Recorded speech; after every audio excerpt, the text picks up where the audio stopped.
What's going on, everybody? Welcome into the Blazers Uprise post-game show. Today, the Blazers get their first win of the 2023 to 2024 season as they take care of business in Toronto. 99-91 victory over the Raptors.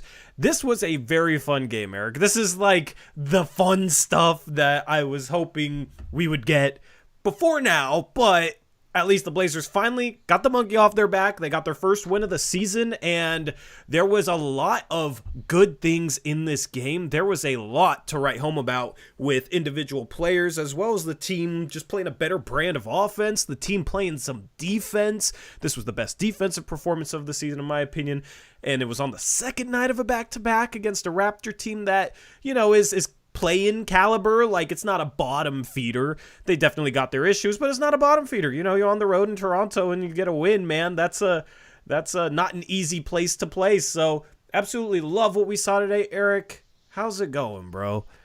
Really good. Yeah, it's fun. It's nice to talk about our first win of the season, not have another losing show to talk about, right?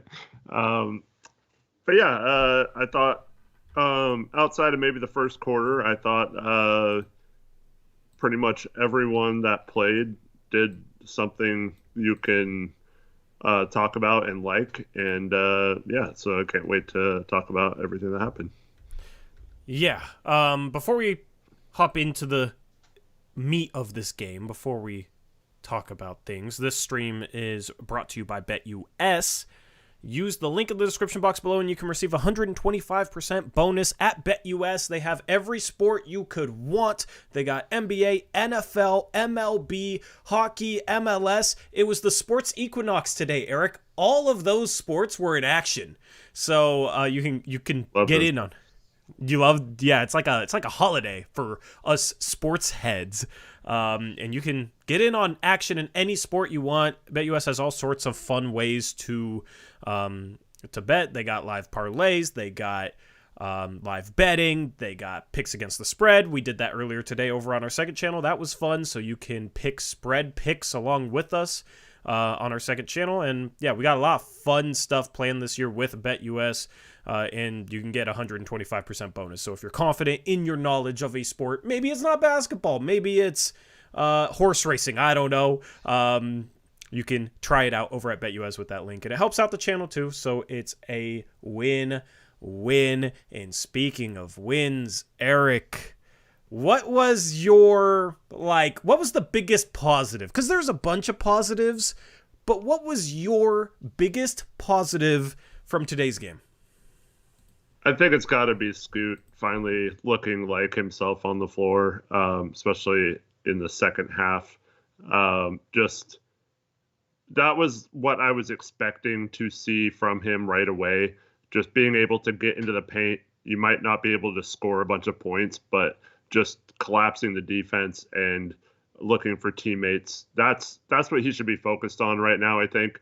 I mean, most of his three-point shots, he's missing them, but like you got to shoot those. I think they're all like wide open and in rhythm. He's trying to shoot them, so I want him to stop shooting threes until he like has his form pretty more locked in.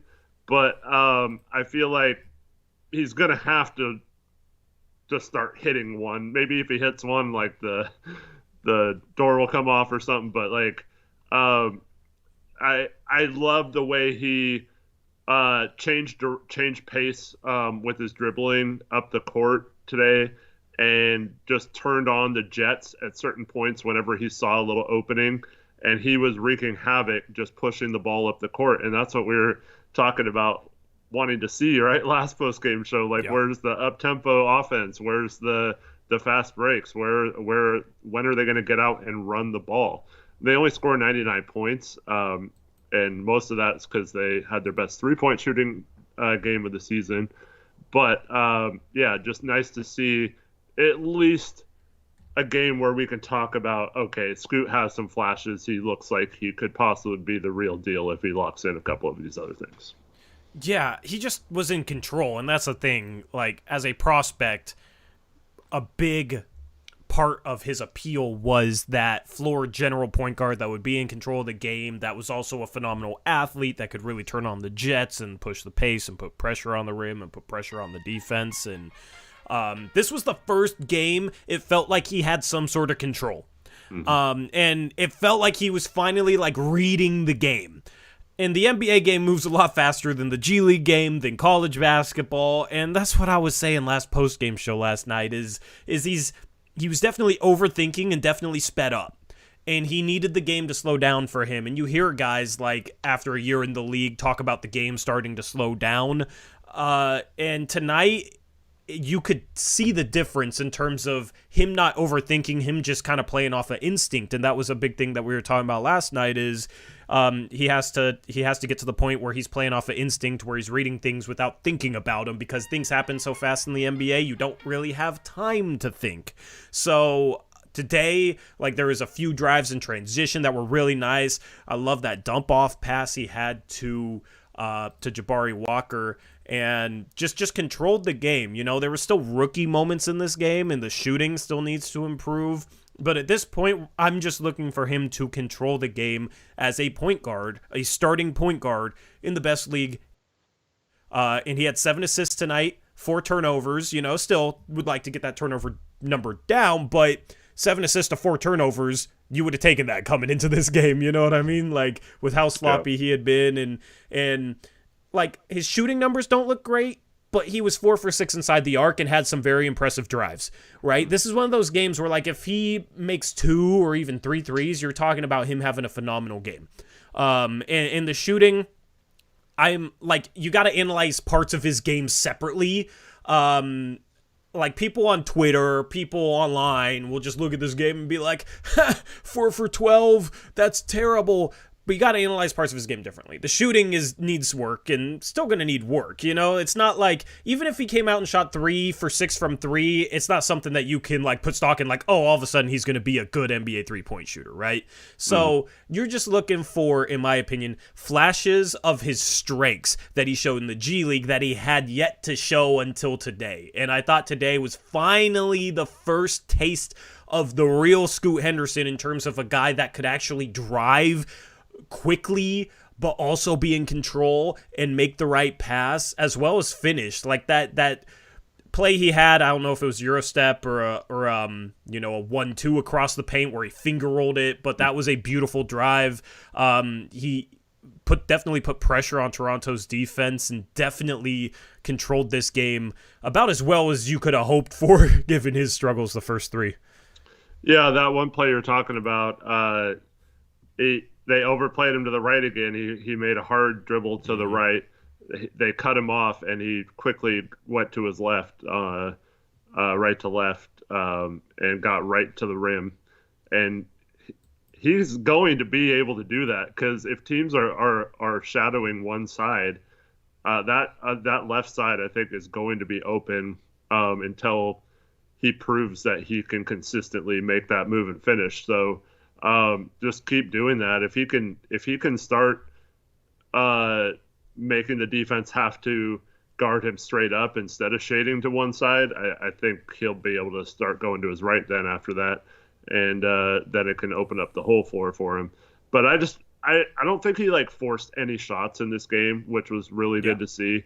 A couple of his drives in previous games, he had forced a shot where the defender came over and someone was open either for a kick out shot or a dump off pass like the one he had to Walker that you talked about. So I felt like today he was purposely getting the defense to collapse to look for a teammate, and that's how I want him to play until he figures out how to score in the NBA. And so he doesn't have to score at all, in my opinion. I'd love it if he averaged like 8 to 10 assists and didn't score at all, because he's not really shooting the ball and he's just looking to score. Like, just focus on that part for right now, and the shooting will come. But yeah, you can score if you get out, and that's the thing. When you run, you sometimes get an easy basket that you wouldn't have gotten if you don't run. Yeah, and you got a couple of those tonight. And that's the point of running, right? Get there before the defense sets up. and he's so freaking quick with the ball up the court that you can really cause some interesting situations where you're making the defense go back on their heels and create some chaos. And I just want him to get it and go every time. Like, I don't know why he would ever slow the ball up the court. Yeah. Unless you're trying to like waste the shot clock or something at the end of a quarter. But that situational time things aside, I think he should just run every time he touches the ball. Yeah, and that's the trick of, being an athletic point guard in the NBA, but 19 years old, is like finding that balance between playing fast and under control. And you can tell when a guy's playing fast and out of control. That was Scoot the first 3 games. Today, he was much more in control, even when he got going. There's still a couple of moments where he turned the ball over and, like, learning experiences. But this is, like, the type of game that you can feel good about. Whereas the first 3, it was really hard to. Shout out to Colonel Pancake's $5 donation. I'll read it off when we start talking about Ayton because it references Ayton. Just want to thank the donation. And shout out to Isaac Figueroa with the $2 donation. Appreciate you, Isaac. And we will answer your question in a little bit talking about Chauncey Billups. And I thought this was a better game than any of the first 3 in regards to like just how the team did things in general. And I thought it reflected better on Chauncey. So we will go in depth on that. But to finish things up with Scoot, man, like, I'm cool with him shooting 6 threes. Like, shooting is 2 things. You can literally boil it down to 2 things. It's confidence and it's repeatable shooting form. Right now, Scoot seems to be shooting with confidence in the fact that he's like 0 for 6 in this game, but like every time he's open, he's shooting with confidence. I actually think that's a good sign. The problem is like you'll have nights where he's like 0 for 6. But for the people saying, like, stop shooting 3, Scoot, the only way he's going to improve from 3 is if he shoots the ball with confidence. Like, the only way for him to improve from 3 is to keep shooting 3s. You don't want him to become Ben Simmons. There's a reason Ben Simmons has never improved from 3. It's because he's scared to shoot them. And part of it is his form, and part of it is maybe he's shooting with his offhand. But that's another story. It's confidence and repeatable shooting form. Right now, Scoot has the first. He has the first ingredient. The second ingredient he doesn't have. His form needs work. Okay, but he shot, like 30-ish% from 3. It depends on what source you look at in regards to like his G League stats last year, because there's like a camp, like, I don't know, like they section it off differently. But basically, he was around a 30% 3-point shooter in the G League last year. That was from behind the NBA 3-point line. You would hope that he can repeat that this year. And if he does, like, sure, it's not good, but we got to approach this year, as I said, for developmental purposes. And the only way this team would have a chance of, like, winning a play-in game at the end of the year anyways, if Scoot is probably hitting 3s, and Scoot is the best version of himself possible as a rookie. Like, he's obviously not going to be prime Scoot Henderson until he gets closer to his prime, but until then, like, the only way that he's going to be like a good NBA player as a rookie later on in the season is if he starts knocking down 3s. If he does so, then I think he can. Until he does so, it's going to be a struggle. But the only way to knock down 3s is to shoot them. And that's the type of mentality I want him to have. I don't want him to have to build confidence from behind the 3-point line and then work on his shooting form. Like, there's just really only one answer to me, and it's like every time he's open, he should shoot the 3. He should shoot the 3. And people will sit here and say, oh, well, 6 threes is too many. He should shoot 3 threes.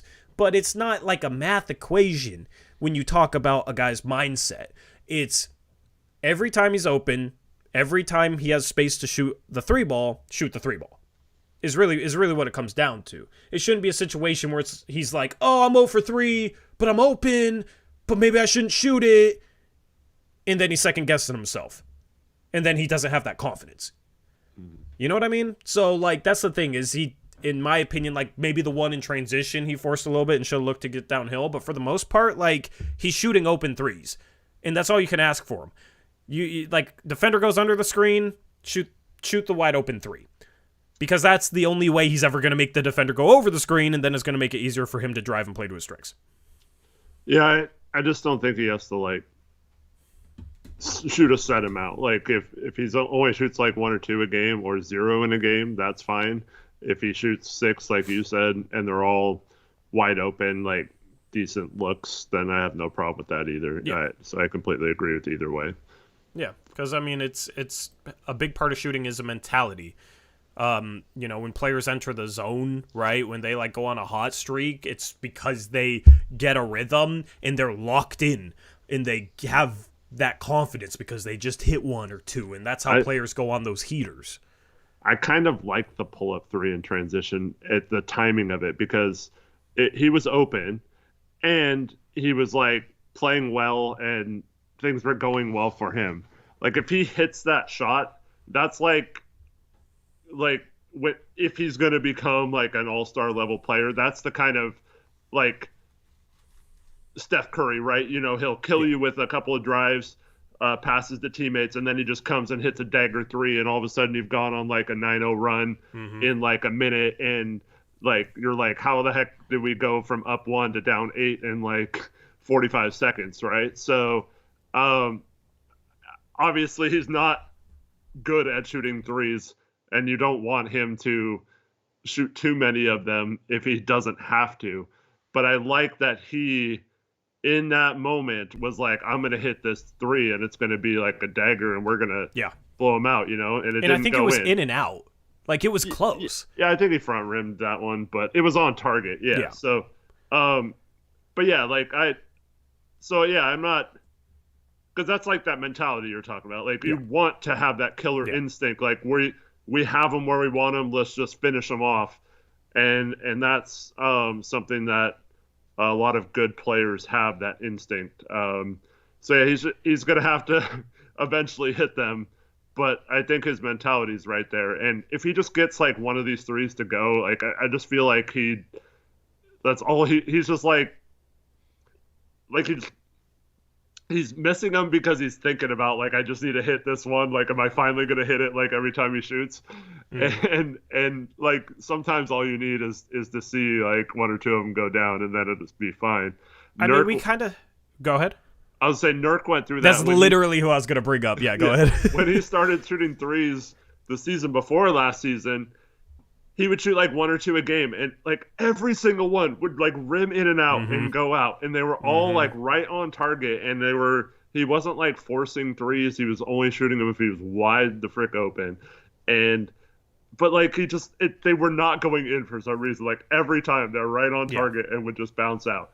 Yeah. And then like last year at the beginning of the season they started going in, and I don't know if he made an adjustment or anything, but like once they started going in, then it was like fine. Like he was a good shooter, but like when you're not a shooter, like it's like you can shoot 1 or 2, and if you make one, then you can maybe shoot a 3rd or 4th one.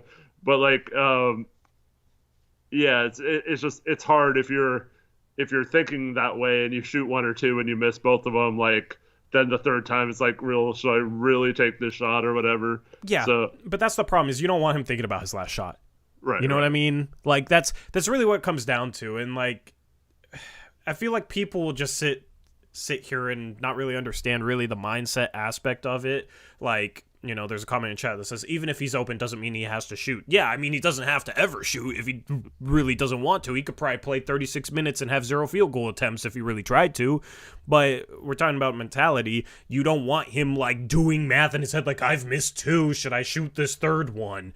Because guess what? Then he's more likely to miss it, and then he's more likely to, like, maybe travel on the catch because he doesn't know what he wants to do with the ball, and then he starts overthinking things.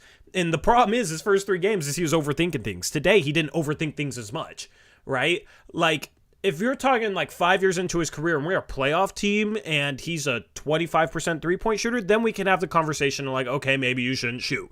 But when he's a rookie at 19 years old and we're in rebuild mode and we're in player development mode, like, it becomes a situation where you don't value whether he's making or missing threes as much as you value the building blocks of a solid shooter. And one of the biggest building blocks is confidence. His form needs work. That's going to take time. But you want to see where he's at when he finally finds confidence from behind the three-point arc. And Nurk was a great example that you brought up and a great comparison, because you could see Nurk find that confidence and start knocking down threes.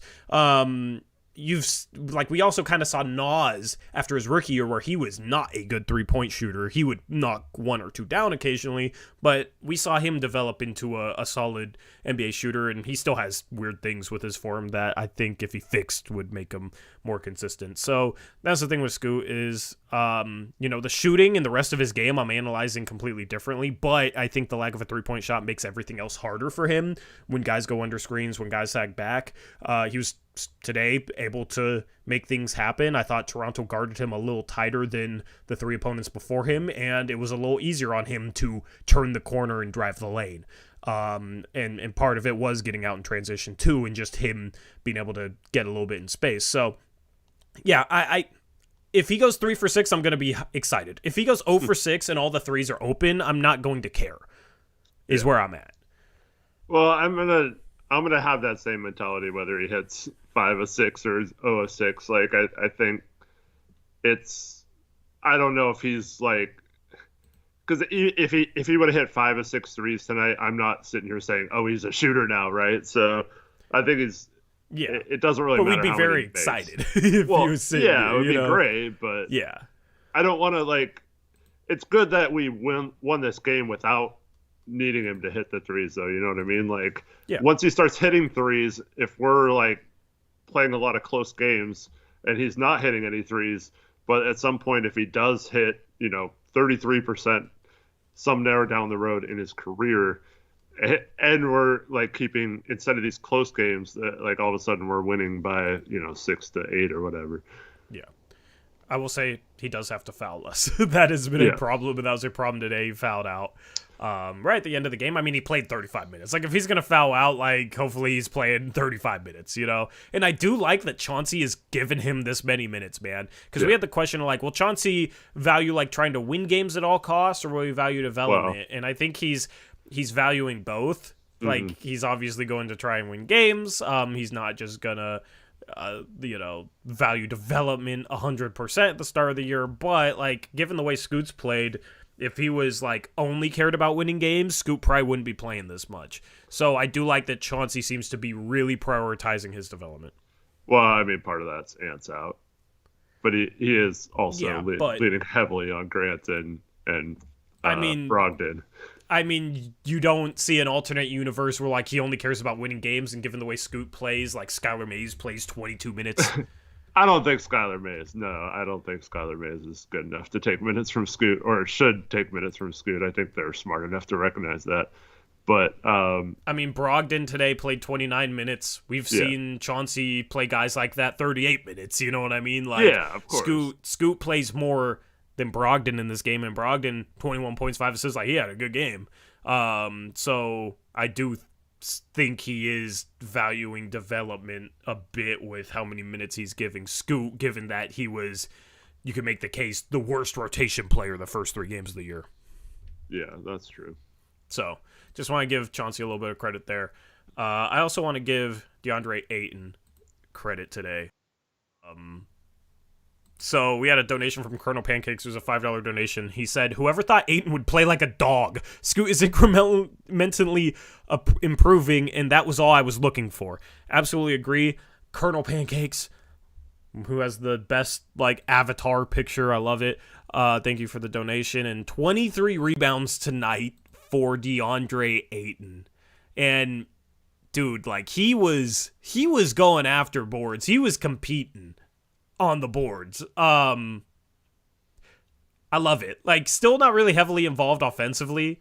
We can talk a little bit about that, but I mean, the rebounding, 23 rebounds, that's probably a career high, right? It is a career high, and I freaking love it, dude. I don't want Ayton to score that much. I think he's scoring fine, for the opportunity he's getting. I don't think we should force it any more than we are.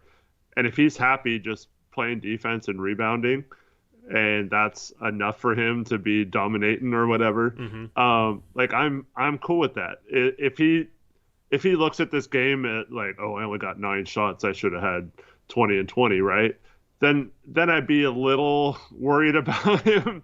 But like I got in to some Twitter stuff today, or I made some tweets. I didn't really like argue with anyone, but Nate Jones posted some stuff.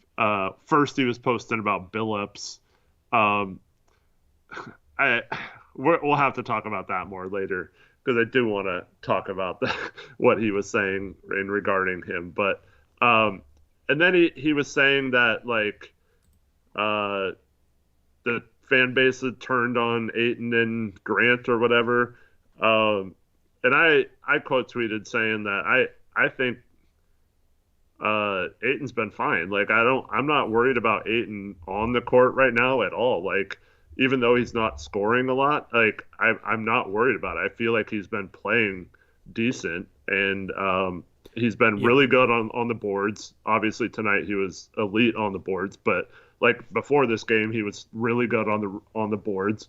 It was something we were a little worried about, if he could completely control the defensive rebounding and stuff, because we definitely need that with Grant as our starting power forward. I want to say Grant had at least 5 rebounds today. I don't even know, but he actually had a bunch of balls bounce right to him off the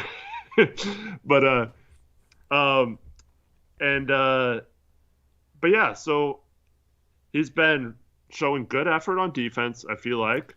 Like he hasn't played bad on that end at all. I'd say it's been solid. And then on the rebounding, it's been good. So those are 2 effort things. So if he's locked in effort-wise on the defensive end and on the boards, I don't really care what else happens with him. He's still not worth a max contract, but like, I mean, this is what I want from my center right here. Like, just dominate the boards, control the paint, score when you get the ball in good position, finish plays for your guards when they give you nice passes, and that's all I want from him. I don't need him to average 25 points a game or whatever.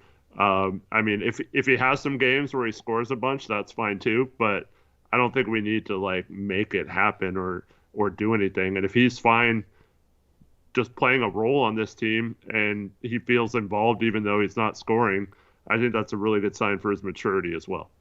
Yeah, and I mean, there's 2 different conversations that you can have with Ayton. Is his play in contrast to what expectations should be, which I think he's been solid. There's his play in regards to expectations, and then there's his play in regards to his contract. That's 2 completely different conversations, because he ended up on a contract that was too much for him, basically, in my opinion, right? So, like, that's the thing, is some people are gonna analyze it in terms of, like, okay, well, this game tonight, right, is it worth a max contract? The problem is like, I think it's been established that a max contract is an overpayment, which, you know, I mean, is what it is. Like, Indiana wanted to give him a max contract, and then Phoenix matched him, and then Phoenix traded him to Portland. Like, that's just kind of like the story. But in a game like this, given like who we know Deandre Ayton to be as a player, like, this is a very solid, impactful game from him. You know, that you kind of just don't look at the contract, right? Like, when you have conversations about team building and like who's right moving forward this next off season, like, that contract number is going to factor into like what the Blazers can and can't do, and their prospects moving forward, for what they can build and what they can't build. But in regards to like a game like this, you just throw that out the window, in my opinion. Like, he had a good game. He rebounded the ball really, really well, and that was something I was a little bit worried about with this team. And with him was, is he a down tick from Nurkic rebounding wise? And like, I thought he was going into the season. I think last year Nurkic statistically was a better rebounder than him. But so far this year, I mean, he has, what is he? He's averaging like 14, 15 rebounds a game after this game. You will take that. You will absolutely take that. And a couple of people, David Lester and Eric Olson, were talking about his passing. That's 2 straight games. He's shown the ability to make a great pass out of the high post. And I think that's something we can go to more. We saw them run that same play, which we'll get into when we get Brant's breakdown. But in the second half, they ran that one play where they had the horn set with Ayton and Scoot as the 2 horns part of it, and Grant bringing the ball up.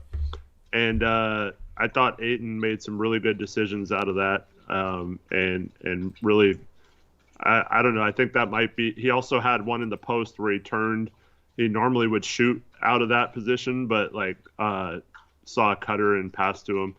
I forgot who it was in that play, but I really like his vision so far. Like I didn't think he really had much in terms of passing as part of his game, but that might be something that they can explore a little bit if he's able to show a little bit of playmaking ability. Yeah, 100%. So Ayton, solid game, like the way he played. Shout out to Isaac Figueroa, $2 donation, said, Tori, this game was crazy. Did Billups coach well? I thought today was better in terms of some of the critiques I've had of Chauncey. I still think, like, scheme-wise, defensively, he's not really doing much to help them. Like, I just think individually, every Blazer today was at least solid on the defensive end. Like, nobody seemed like a negative on the defensive end to me at all. Maybe there's somebody I'm forgetting, but, like, scheme-wise, still switching too much.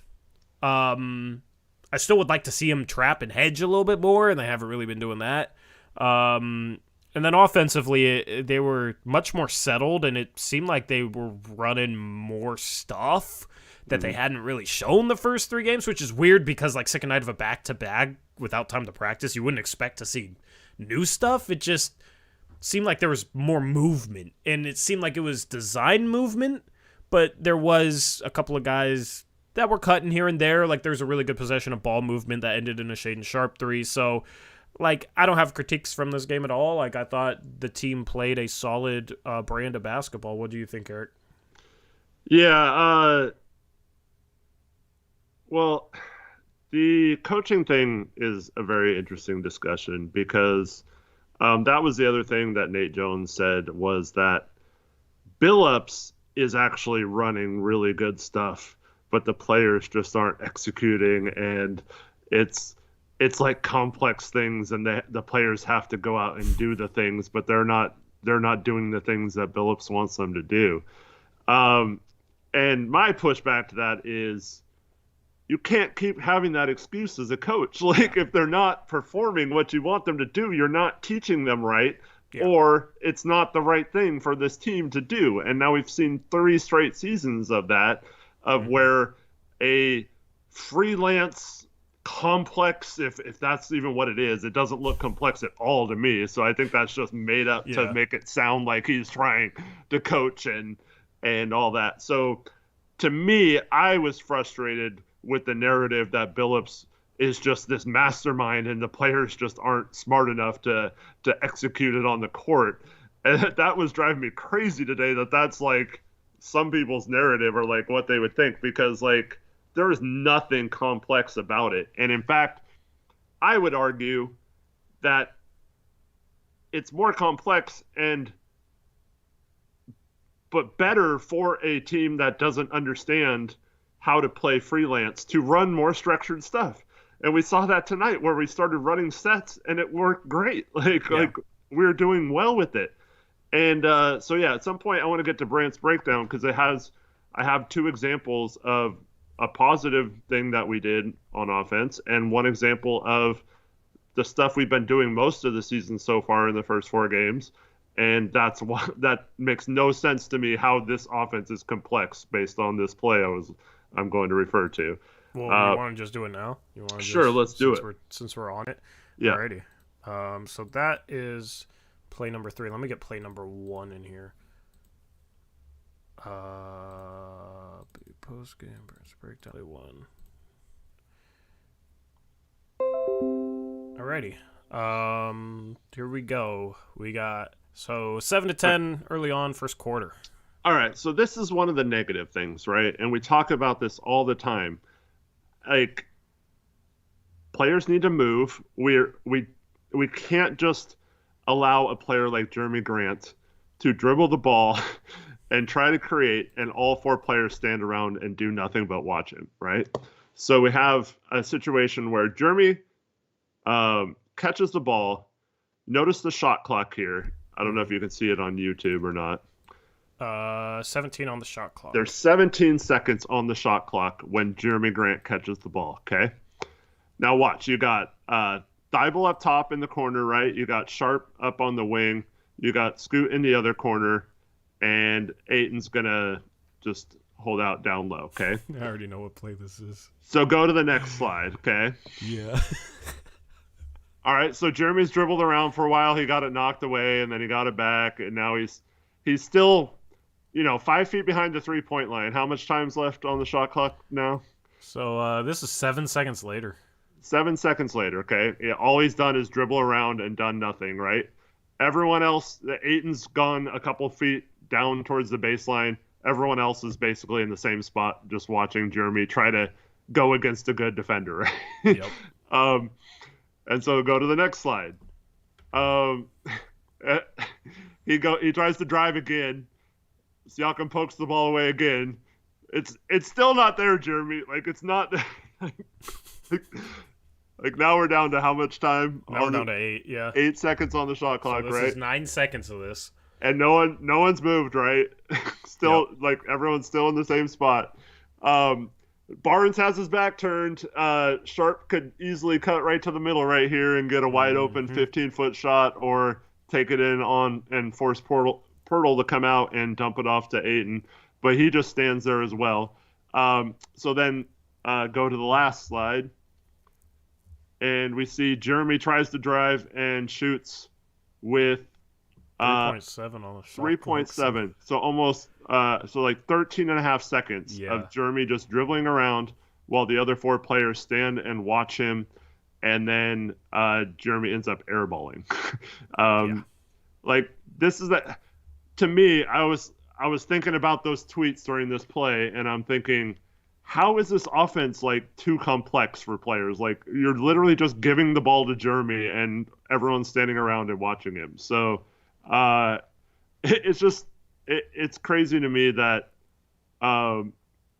like Chauncey would think this is okay, like to run as your offense. Like, it's happened way too much this season, and this is why we want structure first, freelance out of the structure later, and we'll get to that in a minute. But as we go to the second play, I just wanted to say something about this. Yeah. Like, contending teams, whoever's in Sharpe's spot cuts.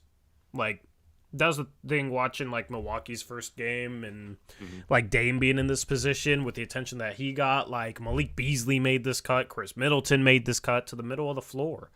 And you get the ball in the middle of the floor, it's really hard to defend because basically it can spray it out.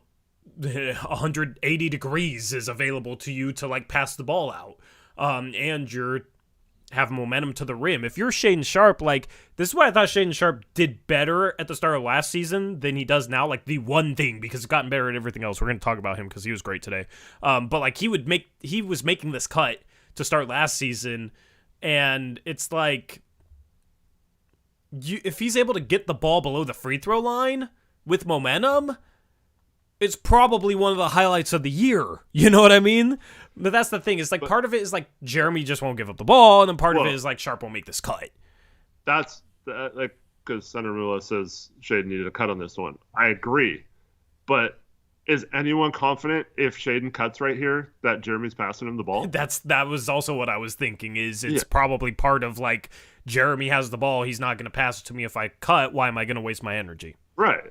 But you got to give him the opportunity at the end of the day. And then if he doesn't, then it's like, you got to make that pass. Put that on Jeremy, right? Yeah. Put that on him.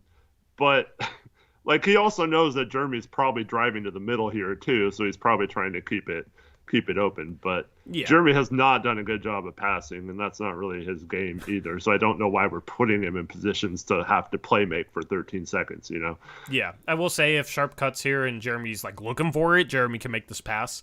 Of course, yeah. I mean, Jeremy's not like an incompetent passer or anything. And if Sharpe starts to cut and Jeremy starts to drive, Sharpe stops cutting and backs up to the 3-point line, and then he's spacing again. And then maybe the defender goes to Jeremy, and then it's on Jeremy to make the right pass. Now he's probably shooting 1v2, but that's how it's supposed to work. So play number 2.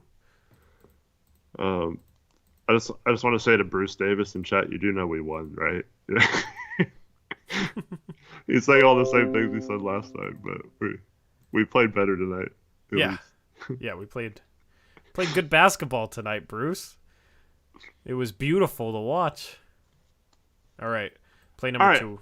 So we've talked about how horrible the Blazers are at running sets out of timeouts, right? Mm-hmm. I thought this was an awesome play. So first of all, Skylar's got to throw this lob to Sharpe. He had the step on Barnes. He's throwing down an alley-oop dunk here. Throw it up to him if he's got the step in this situation. Yeah. Don't wait. But he misses that, and they actually run the play. But Sharpe has those lanes open sometimes, and no one throws him the ball. It drives me crazy. But anyways, Brogdon's going to come get the ball. Actually, I think they throw it into Jabari. It looks like Jabari pops out corner and Brogdon pops out wing. Yeah, Brogdon gets a screen from Kamara. So Jabari's going to take the ball, and Skylar's going to kind of slowly put his defender into the paint. And then in the third slide, you see that Brogdon's going to get the ball. And Mays and Walker are going to set a double screen for Sharpe. Now, keep in mind the last play, right, where no one moves and the defense can just stand there. You don't have to make them make decisions. You don't have to make them possibly miss a rotation. You don't have to make them either overhelp or not. Like you let it be too easy on the defense. They don't have to do anything that causes a decision, right? So now you have Skylar Mays screening Sharpe for Sharpe's guy. I think that's Barnes guarding him. And Barnes is already like a couple steps behind him by the time Sharpe takes off. So he's like, oh, crap. And then OG is going to be like, oh, this plays for Sharpe, right? So they're going to both actually go with him in the next slide. And you can see we now have Jabari coming to set the double screen. And we have all three defenders here, Barnes, OG, and I think that's Boucher, all focused on Sharpe coming off this curl, right? Because they all think it's a play for him. Well, look in the backside now. We have Mays starting to curl up because OG's not even looking. Kamara is supposed to screen OG, but I mean, he doesn't even really have to on this play because OG falls asleep. And it's all because of action off ball. Like we do a set play. So in the last slide, we see how open Mays is simply because we ran like a really good concept of where the defense was all focused on Sharpe and it got Mays a wide open shot. Yeah, 100%. And just awesome. Even if they defend this better, still you're able to open up driving lanes by running action like this. Even if OG went with Skylar Mays here and this pass is made, if OG goes on the left side of the screen, Mays has the whole left side to drive and finish. And because they just ran some action, the defense isn't set up underneath the rim to help on the drive. Yeah. And that's the thing is I hate when we bring down the ball and just kind of like stand around, right? It'd be one thing if we had a lethal ISO score and that was our best option. It's another thing when we have a team like this. So run some sort of action like this. If it's not there, then maybe you run a pick and roll that's not designed with like Tamani and Skylar Mays, or Mays gives the ball back to Brogdon and he tries to create. Then you just play off of it. But the problem is like I feel like a lot of our actions before this game weren't like that creative. I mean, this is a good action, especially with Sharpe like being the number one scorer on this team right now. Well, and the other thing is, this is why I don't buy when people say, well, maybe that last play, like players are supposed to do something, but it's too complex. Because this is a really complex play, and they all executed it perfectly. Like I don't even think this play is that complex, to be honest. No, it's not. But like the last play, Jeremy Grant or telling Shaedon to cut. That's not a complex play. That's just freelance. Like you're trying to tell him in this situation, do this. But if you have all these guys saying you have this option on this play, and then we have this option, and then a third option, because we have the Sharpe down the middle at the beginning, we have Sharpe coming off the curl double screen if he's open. Sometimes Jabari will be open as the screener there because two people will pop out on Sharpe, and then we have Mays coming out the backside for a pop out three, and then if Kamara's guy goes with Mays because he recognizes he's open, Kamara can flash right to the middle and be open. So there's all these things. So it's weird that we can run a play like this and have it look so well, but then we are giving Chauncey excuses for the rest of the time when it looks so sloppy, just to that it's so complex that players don't understand it and can't execute it properly. I don't understand. If it's so complex that nobody can understand it, it's probably bad. You know what I mean? Yeah, exactly. Like, this is probably bad if nobody can run your stuff. No matter if you have veterans last year or a young team this year. Like, it's two completely different teams. So at some point, you got to be able to effectively teach what you preach. And that's what it comes down to for Chauncey, for me. Anyway, third play, is it tie into, like, Chauncey and offense, or is it unrelated? Nope, it's same. All right, cool. Then we'll do it right now. Let's do it. Play number 3. So we ran this play, I think, 4 times in a row, which is awesome. I love it. Like, keep making them make decisions, right? So we run the horn set. It's not really horns because Scoot's a little too close to Ayton, but for anybody that doesn't know horns, because we'll talk about sets, like horns is when you got two guys where Ayton and Scoot is like at the elbows, which is like that corner of the free throw line in the key, and then you got two guys down in the corners. Each corner, yeah. Yeah, so this sort of floor setup is called horns, and there's like a ton of different variations out of it. Mm-hmm. And so this is the first time we run it. Grant's just going to pass to Ayton in the high post and simply cut straight down the basket, and Scoot's going to set a back screen on Siakam. Mm-hmm. And Brogdon's a good enough shooter in the corner where Barnes has to respect it. He probably should have helped on this. Kamara should probably not get the respect Gary Trent Jr. paid him on this play either. So they didn't play it particularly well. And also, Schroeder's guarding Scoot, and this is why he needs to be a three-point threat, because this is how Schroeder would play someone like Damian Lillard. Yeah. So Schroeder's worried about Scoot popping out on this instead of helping Siakam off a screen. So as you go to the third slide, Schroeder's still defending like he's guarding like an elite three-point shooter. Yeah. And he didn't look at Siakam. That's a great screen by Scoot. Mm-hmm. Gets Siakam completely taken out of the play, and Schroeder's still trying to deny Scoot the ball instead of recognizing that his teammate can't get back to his guy. So, but this is once again when you do something like set a simple screen off ball. Sometimes throughout the game you can just get a defender to be in the wrong spot, and it leads to a wide open shot, right? And in this particular instance, we have two defenders, both the help and Schroeder, in the wrong spot. And it leads a nice pass to Ayton over the top, and Grant gets an easy jam. Yeah. Most teams will be able to effectively guard it, but you put them in a position to make a mistake, and they might make a mistake, and that's what they do here is make a mistake, and we get a great shot out of it. Absolutely.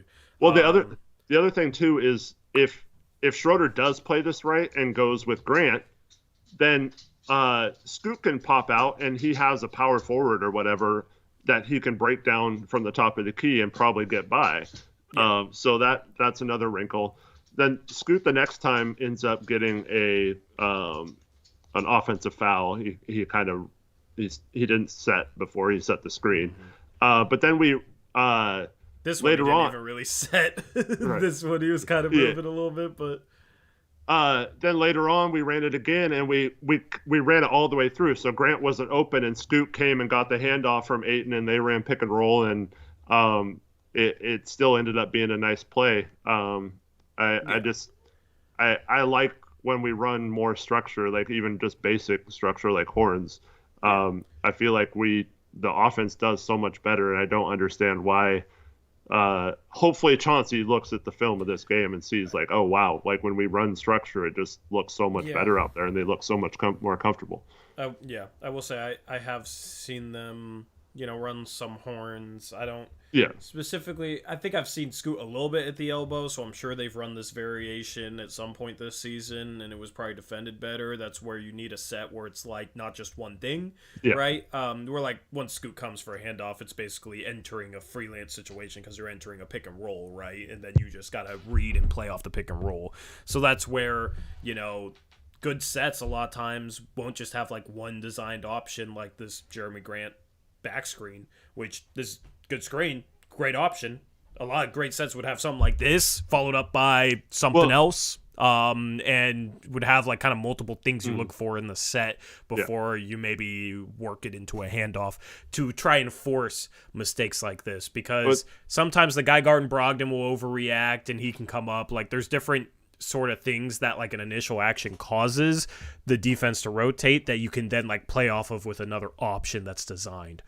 Yeah. Well, the other thing is too, when this play works the first time, then it's defended different the next time, right? Yeah. So I don't know if you should really run it like several times in a row. I mean, if they're not stopping it, sure, but like you want to mix it up and like wait a few possessions to run it again, maybe. But the thing is, once you make it work that first time, then they play it differently the second time. So that's when you have to have that second move that you're talking about. And two people might go with Grant next time because they both don't want him to get an open dunk again. Or the help might come from the side, and you might tell Ayton that swing pass to Brogdon in the corner is going to be there. Watch for Barnes or OG or whoever helping too much off of that if Grant is covered. So yeah, that's where you have to then throw in the wrinkle, and that's where it gets complex, I think. But it's not. That's not what we're seeing. Like it'd be one thing if we were seeing that, and then Chauncey was expecting the second, third, fourth wrinkles to be executed properly, and they just weren't. I would completely give Chauncey a pass for that. But the problem is we don't even see the first option many times on offense. It's just simple pick and roll and ISO and stuff. So for me, I would rather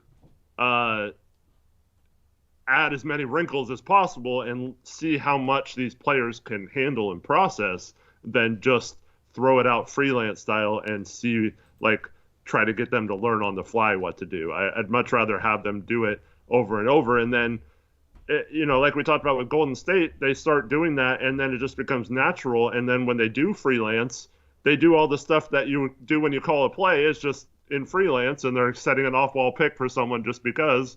And it's random, so it's a little more harder for the defense to defend because you're not calling a set play. You're just setting a random screen or whatever. So I think this has to come first, though, not the freelance stuff. Yeah. Let's talk about Sharpe. Well, real quick, too. The freelance stuff should come from running, in my opinion, right? Yeah. Like, let the freelance stuff be transition and getting up the floor and fast breaks, 3-on-2s, 4-on-3s. That kind of thing should be the freelance, not your set half-court offense. Yeah. So Shaedon Sharpe today, man. In his hometown, I was really impressed with just like his all-around game. Mm-hmm. He doesn't have like the most amazing stat line. I felt like he had more of an offensive impact than this, but 3 assists, did have 4 turnovers, but 4 for 10 from the field, 2 for 5 from 3, and like he's the number one, or seen as, I think, the number one offensive option for the Blazers right now. And this is a team with like good defenders. You got OG Anunoby, Scotty Barnes, Pascal Siakam. Like I kind of expected Sharpe to struggle in this game. wasn't his greatest game offensively, but like had good moments. But I think like what has me so excited is A, the control, B, some of the reads he made, and third is his defense. Like I thought he was really solid defensively today. He's like starting to round into form as an impactful defender. I feel like he had that huge block, right? Like we know he can jump, we know he can leap. But like he's doing a better job just not getting beat off the dribble and staying in plays and not giving up on plays when somebody has a step, and like kind of all the little nuanced things that he struggled with last year, he's starting to clean up. And that's what I love to see, and that's what makes it this season fun, in my opinion, even if the Blazers are losing games, is seeing like a guy like Sharpe, where last year he would open the door and get beat off the dribble and then like keep his hands down and let the guy score at the rim. And now this year, like there was a couple plays where it looked the same as that situation. It looked the same as last year where he started to get beat, but then he hustles and cuts the guy off, right, and then contests the shot. Where it's like last year, he's not doing that. This year, same situation. Guy gets a step on him, but different result. He stays in the play.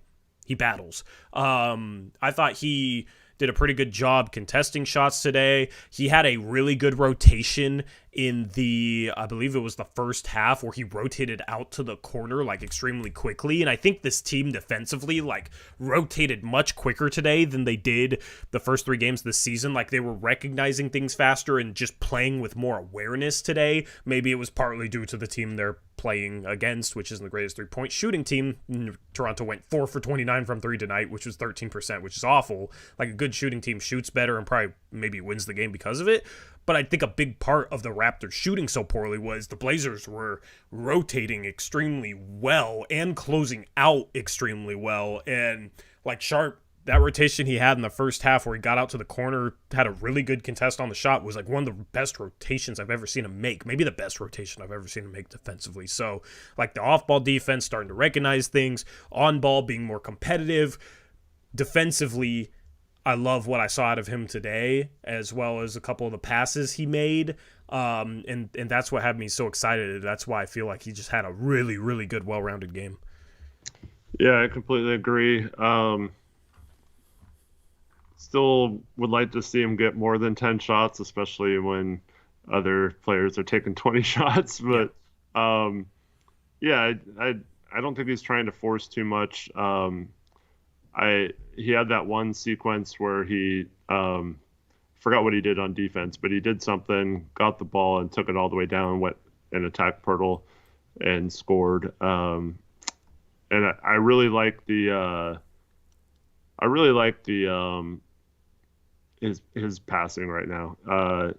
I feel like that's such a strength for him, and I never really would have guessed that most of last season. So it's really cool to see him adjust his game to be more of a facilitator, because this team, I wrote this down. Okay, so first possession of the game, Scoot picks up his dribble for some reason, like just in front of half court, and gets in trouble and almost turns it over. Mm-hmm. Second possession, Sharpe has the ball like knocked away. It goes in the backcourt. He tries to get it, but then Barnes like picks him and gets a lay-in. And then Brogdon, his first possession in the game, or one of his first possessions, he tries to drive and get stripped and turns the ball over. It's like those are our 3 ball handlers right now. We had 7 turnovers in the first quarter, and I'm just like, oh my gosh, not this again. Yeah. Like it was so bad. But I think we only had 9 turnovers the entire rest of the game, so only averaged 3 turnovers a quarter after that, which is, I'll take that for this team.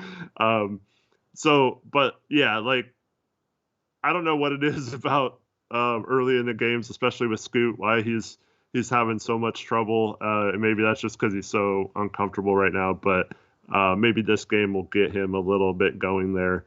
But yeah, it's tough because we don't really, especially without Anthony, we don't really have like a true point guard that knows how to play point guard like without turning the ball over. And we really need someone to step up in that situation. It is intriguing that Sharpe has been setting up the offense and more of a facilitator in that role. Yeah, and the thing is with Sharpe, man, is like he's still not close to what I expect from him once he reaches his prime. Like this is good development for where he was last year. Now just imagine if he continues on this path for another year or another 2 years. Yeah. Just imagine what he'll be. And that's what makes Shaedon Sharpe so much fun is like these sort of flashes, but he's still not close to his ceiling yet, and that's exciting, you know. And he clearly puts work in. Like, you don't just come out of nowhere in high school and become the player he is right now at 20 years old without putting work in. And you know, that's a big deal in the NBA, is like having guys that will put in that work, that will live in the gym. And he's just like, we had questions, you know, before the draft, like basketball IQ questions and like some of the interviews and that sort of thing. Like, we just didn't know, right? Yeah. And some people still will question his basketball IQ romp, but I think he's become a much smarter player. Like, I'm as impressed with how he's reading the game on both ends of the court right now compared to this point last year, where it was like he would not pass the ball. Like, he wouldn't make a read where he set up a shot for a teammate. He wouldn't rotate. Like, if he did, it was going to be super late and reactionary, not like anticipating things on the defensive side of things. So just how, like, he's just become a smarter player, man, and it's fun to watch for sure. Yeah, I'd like to be the only complaint I'll have is I like to see him be a little bit more assertive at times on offense, especially when we struggle to score. I think they should run some off-ball curl screens and stuff for him. But that was also what I was going to say, yeah. But, yeah, I mean, it's hard to argue outside of, I mean, obviously he's got to shoot better than 40%. He has had some struggles with shooting in some of the games so far. But, I mean, I don't think he's taking a ton of, like, bad shots either. But, yeah, when he's only getting 10 shots, it's kind of frustrating because, like, he plays 38 minutes, like, only gets 10 shots. Like, come on, like, this guy deserves to be a bigger part of the offense. But I will say, in regards to, like, his basketball IQ and stuff, that's something I thought was going to be his weakness, and I think it's actually a huge strength for him. Like, his processing speed and his ability to learn things on the fly, and like, know that, like, just the quickness in which he has something happen to him and then does it better the next time, and doesn't make the same mistake in the next situation. That's really impressive from such a young guy who doesn't have a lot of reps. And that's why, as Umar said in chat, imagine 4 or 5 years, Sharpe in his 4th or 5th year in the NBA, where he's applying all these things that he's shown he can do already, but it's like more locked in and he doesn't have to learn as much because he's already like excelling at a lot of things. Yeah, 100%. Do you know who the plus-minus leader was for us today? I'm guessing it was either Kamara or Walker. It was this guy. He airballed a 3 and, like, missed another, you know, so a couple bad shooting games. Like, 1 for 4 from the field, 23 minutes, 3 points. Like, whatever, right? But, bro, the rebounding and the defense is very nice to have in a forward off the bench. Like, he had a stretch, and this was his one field goal. He had a stretch where, like, on the defensive side of the ball, he had Chris Boucher on him, and he, like, boxed him out. He was, like, turned towards him, so I guess it wasn't, like, a full box out. Like, it was maybe a little bit of a shove. But, like, he basically, like, walked Boucher, like, 15 feet away from the rim and, like, completely cleared him off of the offensive boards. And then, like, somebody came in and grabbed the rebound, right? And you look at this, 7 rebounds in 23 minutes. 7 rebounds in 23 minutes. Like, that's really good rebounding-wise, but it's the boxing out. He had that play. He clears Boucher out, like, 15 feet away from the rim, takes him completely off the offensive glass. They get the rebound, and then the following offensive possession, a shot goes up, and Tumani actually boxes out the defensive guy. as an offensive player, he actually is the one who boxes out and then gets a putback tip in because of it. I just thought that was just, I love that stuff, man. Like, that's little stuff where it's like, oh yeah, nice tip in if you're not really paying attention, but like the way he got that tip in, the boxing out, it's little stuff like that wins basketball games and makes good role players good role players. I mean, Jeremy Grant has made me really appreciate a power forward that will box out and like go and compete for boards because he struggles rebounded. I mean, we've talked about it a ton. So like seeing Tamati come in and just box out a center, maybe he's like a power forward center tweener and Chris Boucher. Like, he's not the strongest dude, but just to see him walk him away from the rim kind of gets me a little bit hyped, Yeah, and his 2 threes he missed were on the same play. Both were wide open. So it's not like he shot or like ruined 2 different possessions or something. But man, I'm really starting to like the Kamara and Walker lineups. Like, those 2 guys just feed well off each other. They both rebound the ball well. They both position themselves well in defense. They both are scrappy, Chauncey type players. I'd like to see them play a little bit more together. Yeah, I think Jabari's playing really well right now. I don't have a player card for him yet. I don't know if Chris has made one, but like, Jabari's a guy that gets in and mixes it up rebounding wise. And he's had a couple impressive finishes too this year, I think, like just taking the ball strong at defenders and being able to finish. Yeah, and Tamati had that nice block today. Walker had the dick block. That was good. The cock block. Yeah. Dude, that was hype. That was the block of the year so far, man. When we got Robert Williams and Deandre Ayton, the block of the year is Jabari Walker blocking a dunk. It was kind of cool to see Jabari Walker give somebody a welcome to the league moment. Given that he's barely into his second year. Yeah. So that was pretty cool, man. That was a fun play for sure. Well, I was mad because, like, how with that much time on the clock, how do they get the ball up and get someone that open? Like, thankfully, Jabari was there. But man, yeah, like, you can't allow someone to leak up the court and get an outlet pass like that with that little time on the court. Get the frick back on defense, man. Yeah, agreed. Jabari, has been playing good basketball. I'm really happy with what I've seen out of him and Kamara just being like glue guy role player pieces that aren't going to try and do too much. Is nice to have, and guys that rebound bigger than their size. I think a big reason why like rebounding hasn't been that much of a problem is because of Ayton. He's rebounding the ball really well, but then Tamani and Jabari, when they come in the game, are controlling the glass. Like Jabari had a really impressive one-handed contested rebound today. He just went up and got it. So, yeah, rebounding hasn't been as much of a problem as I've expected. That's kind of like the one area so far that hasn't been as much of a problem as I expected. So, it didn't really hurt us this game because even with Scoot going 0 for 6 and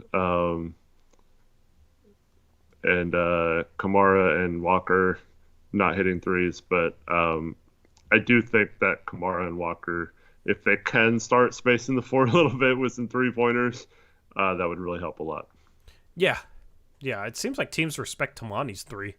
I'm sure in the scouting report, like when he shot in preseason and first couple games of the year is in there on the scouting report. So it seems like teams respect his 3-point shot more than like Scoot's right now. So if that's happening, then he's spacing the floor, which is good.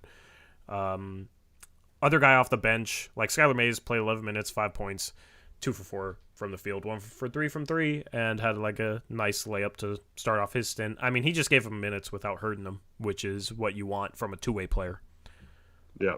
And then Malcolm Brogdon, 29 minutes. He frustrates me, but also he's really good at the same time. You know what I mean? Like, right. There was a few shots in this game they forced from the mid-range where it's just like, man, why are you shooting that? But at the end of the night, 21 points, 5 assists, 9 for 21 from the field, 3 for 7 from 3, and kind of took over this game a little bit in the second half with some of his offense. So, that's a good performance. Only 1 turnover with his 5 assists when this team has been sloppy. Like, you'll take that. So, he's one of those guys that occasionally will take a shot where I'm just like, why are you forcing that? But overall, I mean, the Blazers don't win this game without him, that's for sure.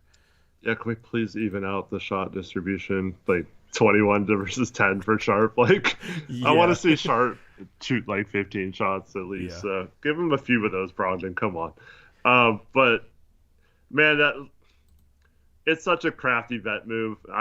That's one of my go-to moves when I'm like going off the dribble too. Is like the little hezzy, and then like, you know, where you stick your arm out and just like get past the defender quick to the rim. Dame did that really well too. But yeah, he's so sneaky with it. Like you just get that. Like you don't think he's going anywhere, and then all of a sudden he's just by you and laying it in. You know, that little hesitation move is nice. He got the Raptors several times on that today. Yeah. And then who else have we not talked about? Like, Thibault played his best game of the season, was 3 for 4 from 3, 9 points, 2 assists, but also like had an impact defensively. This was like his best defensive game. Would you can say that about a number of Blazers? Well, overall, well, sorry to do that here, but did you think like there was something particular on defense that they were doing tonight that stood out to you? Like individually or scheme wise? Either. Just closing out quicker, like rotating quicker and closing out better, and not getting beat on closeouts, I think was the biggest thing.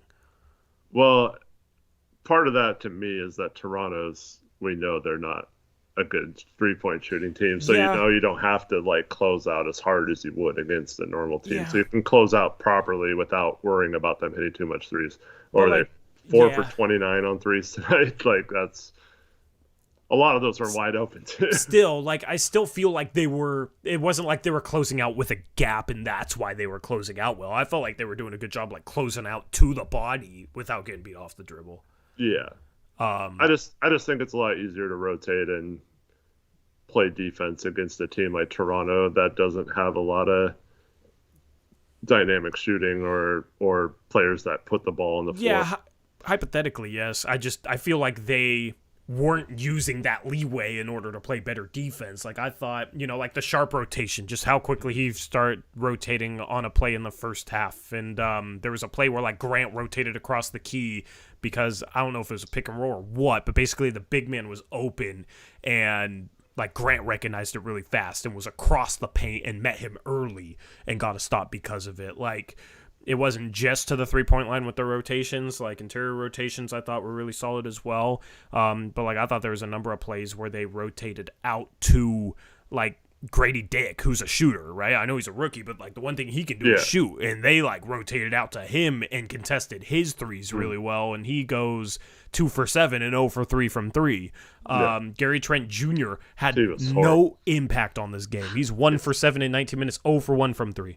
So like even their shooters, OG Anunoby, who can shoot the 3 ball, 2 for 9, you know, like I thought we did a good job rotating out and contesting those guys' shots and closing out on them and not letting them get downhill because those guys combined were 7 for 26 from the field and 2 for 13 from 3. That's probably their best 3 shooters in the lineup. Yeah. So, you know, and it does make it easier when like Pascal Siakam goes 0 for 6, right? Like, and then Malachi Flynn 0 for 2, Jalen McDaniel goes 0 for 1. He barely plays, but I think on the shooters just in general, like I thought they did a really good job rotating out and closing the gap. And I think Thibault was really good with that as well because like there's times where he'll rotate out and it doesn't even matter if it's not that good of a 3-point shooter. They'll like pump fake and he'll just like kind of like fly at the ball because he wants to block a jump shot. And I felt like he was just a little bit more disciplined today. That's what I'm saying. Like against a team like Toronto, you don't necessarily have to fly out other than a couple of guys, but those guys both came off the bench, didn't play a ton, and they weren't really playing in the minutes Thibault plays at the beginning of halves and stuff. So it's a little easier not to have to be like, because you know the scouting report will be like close out, but you don't have to like get out there as quick as you have to get on like Dame or Curry or something. I mean, yeah, but like even if you have great closeouts on Dame, like he'll still make you pay. On Steph, he'll still make you pay, right? No, but that's what I'm saying. Like you can close out slower against a bad shooting three because you almost want him to Yeah, shoot yeah. the I three. just think they were close. I thought they were doing a good job closing out quickly, even then. Like, I'm not saying they didn't do a good job. I'm saying that's the difference when you recognize you're playing a team where you don't have to fly and jump at the shooter. You can just close out properly and normally. yeah, And yeah, for someone like Thibault, it looks better because he's not out of position or like pulling for a pump fake and then getting blown by after he goes jumping past the guy. Like you don't have to do that against a team like Toronto for most of their players. yeah. I mean, that's true. I think Thibault did a good job defensively today. 3 for 4 from 3. Didn't play much, but had a couple assists as well. No turnovers. Like, this was probably his best game. And then Jeremy Grant also had a solid game, I think, on both ends of the court. Like, he's not passing the ball. Look at that, 0 assists on 18 shots. But he scored well today. He was 6 for 10 inside the arc against a lengthy Toronto team. Had some impressive finishes. Still 2 for 8 from 3. Like, want to get that 3-point percentage up. He has not shot the 3 ball well. I do like that almost half his shots were threes, though. Like, I want him to be a little bit more of a spot-up threat. Like, last night, I think he shot 4 threes on 16 shots, so it was only a quarter. And then just, like, playoff attacking closeouts is how I want Grant to be instead of, like, dribbling against the set defense constantly for 13, 14 seconds. So, 6 rebounds today, too, for him. Like, that's good. Like, he got scrappy. He got a rebound where he's, like, already fallen on the floor, and it, like, fell to him. It was like, wow, look at what he's transformed. Now he's getting rebounds while he's laying on the court. So, yeah, just solid all-around game from him today, despite his continued lack of passing the ball. Yeah, well, he's not a playmaker, Tori, so what do you expect? Yeah, apparently he's not a basketball player because passing the ball is a part of basketball. So, he's just a scorer, I guess. Yeah, I didn't really mind Jeremy outside of a few possessions in the first half. I feel like I don't know, he's forcing a few too many threes, I think, but we do need to space the floor, so I don't know if it's necessarily bad, but I mean, he can hit them. Yeah. Yeah. One more 3 and it's a solid 3-point shooting night. It's 37.5% instead of 25, but like he has not shot the percentage-wise, first 4 games is not good. Someone pointed out, and I can't unsee it now, he's dipping the ball. Remember last year when he was like super hot from 3? Yeah. There was no dip at all. He was just like catching it. Yeah. Now he dips and he struggles, man. Maybe that's it. Yeah, I mean, even when he was shooting hot, like there was times where like from the side, oh yeah, of course, yeah. Like straight on is really the passes where he wasn't dipping, but yeah, he dips every time now. I have noticed that on the season he was 15% going into today, and he was 25% from 3 today. So like his 3-point percentage isn't pretty either. Like he's shooting half the percentage he was last year. So it's not just like Scoot struggling from 3. Like. Here's the thing is with a guy like Grant, we know he can shoot, so we don't really care about 20% from 3. Like, it's just a 4-game little 3-point shooting slump. Right. With a guy like Scoot, where it's like we don't know what he is yet. It's like, oh my goodness, he's shooting 5% from 3. That's awful. What the hell? Like, so, and that's why I said with like Dame starting seasons is like he had a season where, or even first game last year, he didn't shoot the ball well, and everybody's saying, oh, he's lost a step, he's washed, like he didn't look the same, and people always overreact to the start of the regular season when everything's like new for the year, and that's kind of a point I just want to make regarding Scoot's shooting. It's like Scoot's not going to shoot 5% from 3. Grant probably is not going to shoot 20% from 3 on the season. So, get more of a sample size. These guys' 3-point percentage should regress to the mean. Who knows where that mean is for Scoot Henderson, and I think Jeremy Grant is more like a 36-37% shooter instead of the 40% he shot last year. I think he overachieved from 3 last year, and I think part of it was he had Dame kicking out to him, and now he doesn't.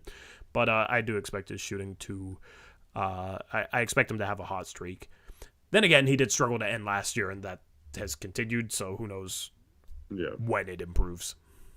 Yeah, I don't think it matters that much because I think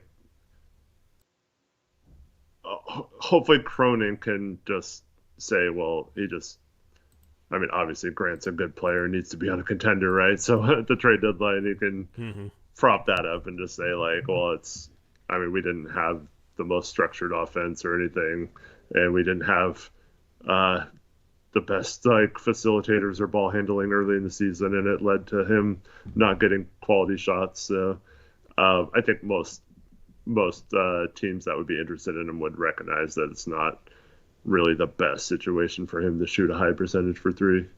Yeah. Anyway, that kind of covers all the players. We talked about Chauncey. You want to go around the NBA? We haven't done that once this year, and there was a bunch of games today. So like we will have dedicated graphics for this. As I said, still building stuff out. So a little bit behind, but there is one game currently going on. Every other game has gone final. The Magic right now are playing the Lakers. They're up 45-44. The Lakers got off to a really good start, and the Magic have been able to claw back. I was going to say they were just losing a minute ago. Gary Harris is 14 points off the bench, so maybe he's having a revival of his career after becoming a DNP guy. So he's 4 for 4 from 3 early on. Magic 7 for 15 from 3. For the Lakers, LeBron's playing. He has 5. Anthony Davis with 10. Gabe Vincent finally doing something off the bench. He has 7. And Cam Reddish in 8 minutes, 0 for 0 from the floor, 0 points, 0 assists. Has 2 rebounds, though, so good for him. Good old Cam Reddish, our most recent reclamation project that ended up elsewhere. As far as games that have gone final, Nets beat the Hornets 133-121. Mikal Bridges 24 points. 33 for Cam Thomas in the starting lineup on 10 for 17 shooting. Got to the free throw line 14 times. So good game for him. Terry Rozier, 10 for 19, 23 points, 9 assists, and Brandon Miller off the bench, 7 for 16 from the field, 22 points, 9 boards for the second overall pick. It was nice that Scoot had a decent game today, although statistically it doesn't hold a candle to Brandon Miller. It's nice that Scoot had his best game on a night where Brandon Miller looked really good tonight. You know, those guys will unfortunately get compared for the rest of their career, and hopefully Scoot can make Charlotte look dumb. You got the Bulls beating the Pacers. The Pacers get their first loss of the season. Vucevic, 24 points, 17 rebounds. Halliburton, 19 points, 13 assists. The Celtics blow out the Wizards. Jaylen Brown had 36 points as the Celtics win 126-107. Jason Tatum, 33. So those two guys combined for almost 70 points. They combined for 69 points. So good for them. And as far as the Wizards go, Jordan Poole only played 25 minutes, only had 11 points. I expected him to get shut down. Kyle Kuzma had 21, and Eugene Omoruyi in 12 minutes had 14 points, 5 for 5 from the field. So kind of a random little name to throw out there. And Johnny Davis was 2 for 4 from the field, 5 points in 60 minutes. Have you seen Johnny Davis's shot in preseason? Did you see how bad it looked, Eric? Yeah. Dude, what happened? Hopefully we don't do that with Scoot, where somehow we take his form and make it even worse. Make it worse, yeah. Because his form wasn't that bad, I don't think. But yeah, it looked terrible. Everything's to the right, way too far. I don't. I thought it was Well, no, I'm saying his shot beforehand. I don't think Johnny Davis, constructed that much, yeah. Yeah, I didn't think it was that bad either. I thought maybe it could use a little bit more arc, and they just, I don't know what happened, man. I don't know what happened. It's kind of tragic. Hawks beat the Wolves, the Timberwolves, 127-113. DeJounte Murray had 41 points and 7 rebounds and had a 22-point quarter in that one. Anthony Edwards, in the return to his hometown state, 31.7 assists for him. The Mavericks beat the Grizzlies, who are 0-4. Eric, we're better than the Grizzlies. Nice. And we play them twice coming up on November 3rd and November 5th. So, there's a solid chance we give them their first win of the year. But the Mavericks, 35 from Luka, 12 assists, 12 rebounds, a triple-double for him. Almost got a quadruple-double as he had 6 turnovers. Just kidding, they don't count those towards that. You got 22 from Derrick Jones Jr. Had 22. I didn't even know he was on the Mavericks, bro. Yeah. This year, this is the worst I've been in terms of knowing where guys like Derrick Jones Jr. are playing in like a decade. Well, you know what happened. You know why, right? Why? Because the first day of free agency, we were so focused on what the Blazers were doing that we missed a lot of like little signings like that. And then the second day was the day Dame requested a trade. So like we like barely talked or anything about any of the signings that day. So we weren't discussing them at length, all these other teams, like we normally would because of the Dame stuff, right? Yeah, 100%. And also, I don't play as much franchise mode on 2K because that definitely helped educate me. Like, I knew they had Dante Exum now. I knew Dante Exum was back in the league, but I did not know they had Derrick Jones Jr. And Derrick Jones Jr. made me realize it today because he had 22 points on 7 for 10 shooting. And I was looking at D. Jones Jr. like, is that Damian Jones? But he's not a junior. So I didn't think Derrick Jones Jr. was even in the league anymore. But good for him. Good for him. He gets the start as they didn't have Kyrie today. Derek Lively got the start as well. Didn't really do much, but had 5 fouls in 14 minutes. But the rookies look good for them so far. And they had 21 off the bench from Hardaway Jr. For the Grizzlies, since we play them soon, they're without Ja Morant because he's suspended. So we'll get 2 games against them without Ja Morant. And Eric, I think the narrative might be dead about them being a better team without Ja Morant, given how they've started this season. I mean, it's only 4 games, but you want to talk about the 4 games we won with like Justice Winslow and Josh Hart and stuff. I mean, they just they haven't been as good defensively. I mean, a big part of it. You know, all their centers other than Jaren Jackson get hurt. They don't even have Obama. True. Like, yeah, they're it's Steven Adams. It's not Ja Morant. It's Steven Adams. But yeah, Clark's out too. So Xavier Tillman's been starting. He was 3 for 14, so that hurts. But he was also a +4 in his 29 minutes. Jaren Jackson Jr., 34 minutes, -25. But he had a good game. Shows you what plus minus is, 30 points, 9 rebounds, 4 assists for him. He was 10 for 20 and 3 for 6 from 3. So nothing much more he can do. The problem is, Eric, their bench right now is brutal. They played David Roddy 29 minutes. He had 9 points, 4 for 8 shooting. Their next highest scorer off the bench, John Concar, had 3 points in 19 minutes. He made a 3. That's it. So when we play Memphis, I think our bench can definitely outplay theirs. It just comes down to the starting lineup, and you got Marcus Smart. He might guard Scoot. If I were them, I'd put him on Sharpe maybe, but both Smart and Bane are good defenders. Smart's better, but Bane's solid. So it's going to be an interesting backcourt matchup when the Grizzlies come to town. And then with how much stuff we try and force around the rim, Jaren Jackson Jr. is the reigning defensive player of the year and blocks a ton of shots. So I think that'll be the key when we play them. Yeah, for sure. Speaking of a team we play soon, the Pistons lost to the Thunder 124-112. The Pistons are our next game on November 1st. The Thunder had 32 points, 9 rebounds, 4 assists from SGA. Rookie Chet Holmgren, 4 for 5 from the field in 24 minutes. He was 4 for 5 from 3. All his field goal attempts were 3s, and he was 4 for 5. Also had 4 blocks, 2 steals, 4 rebounds, 3 assists. So Chet's looked solid there in OKC so far. Myers Leonard on offense, but 4 blocks. You remember that year Myers Leonard didn't have a block the entire season, and he played 30 games. Yeah. So definitely not Myers Leonard on defense, which is good. You also know who else played? Olivier Sarr played 21 minutes. Didn't shoot a shot from the field, but had 3 blocks and 9 rebounds.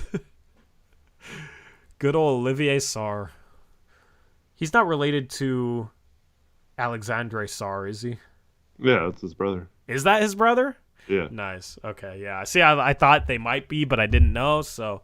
yeah, it's his younger brother. And then they got Trey Mann, no relationship with Terrence Mann. Yeah, Isaiah Joe, 9 off the bench. Ousmane Dieng, 4 for 4, 2 for 2 from the 3-point line, 10 points for him. Good to see him playing and making an impact. You got the Bucks beating the Heat. Damian Lillard watch. Damian Lillard against the team you wanted to go to. Eric, 25 points, 5 rebounds, 4 assists, 7 for 14 from the field, 2 for 7 from 3, 9 for 11 from the 3-point line. Had 4 turnovers with those, or from the free throw line. You're right. 4 turnovers with those 4 assists. So better game than his last game. Okay, game by Dame standards, I guess. Mm-hmm.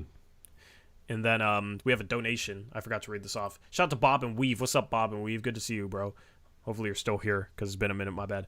$5 donation says, I'm missing some Portland games to watch the Bucks, but I still come back in for these streams. Desperately wish there was a Bucks equivalent for you guys.